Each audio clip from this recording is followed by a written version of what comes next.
Shalom shalom, ndabaramukije cyane. Uno munsi tugomba dusangire ijambo ry'ubuntu rivuga ku rukundo. Turasoma muri Matayo igice ca 22 umurongo wa 37 gushika ku 39. Umutwe w'ijambo ratubwira ngo ibwirizwa rikuru. Haravuga aramwishura ati mukundishe uhoraho imitima yanyu yose, n'ubugingo bwanyu bwose, n'ubwenge bwanyu bwose.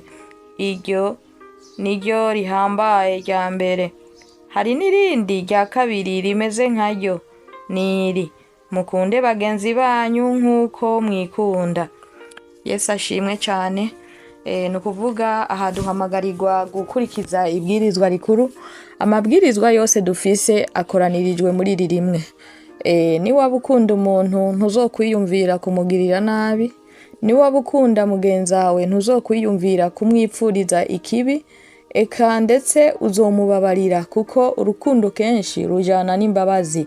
Nico gituma twama duhamagarirwa kugira imbabazi, kuko iyo ukunda nta makosa ubona, kuko turavye kenshi abantu benshi bibananira kurekura bivanye nuko uwo muntu aba yabakoreye ico kintu canke aba yagize ico akora kitameze neza. Muri ico gihe wewe birinze bikunanira kumubabarira, bikakunanira kubona yuko uwo mukunda, aho onye wewe ni wewe urukundo ruba rwagabanutse, kuko urukundo twize neza yuko ari uko kuntu wiyumva ukarengera inyungu zawe. Bisigura yuko ni wabandanya ubona yuko uwo muntu yakugiriye nabi, udakwiye kumukunda, udakwiye kumushira mu bagenzi bawe. No kuvuga wewe ni wewe uba umaze guta umurongo w'urukundo, kuko urukundo rurihangana kandi urukundo rugira neza. Urukundo ntigwiciraho, urukundo ntigwihayagiza, ntirugira ikibi. Turasubira kandi tugasoma Abikorosayi igice ca 3 umurongo wa 12 gushika ku murongo wa 14.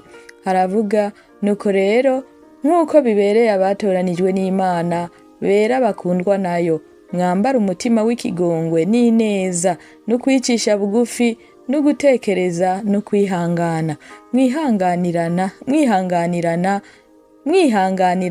muharirana iyo umuntu agize icapfa n'uwundi, nk'uko umwami wacu yabahariye, namwe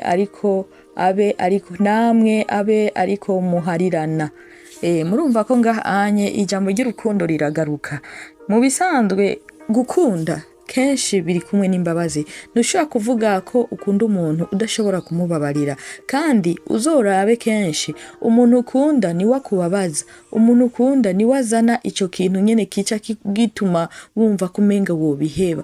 Ariko iyo umaze gutahura urukundo ico arico, uca wishira mu kibanza ciwe, kuko uca ubona ko izo nyungu zawe wewe ufise ziri munsi y'inyungu zategerezwa kuba zihari hagati yanyu, kandi ubugenzi bwanyu ko ari bwo buzi imbere gusumba ivyo bibatandukanye.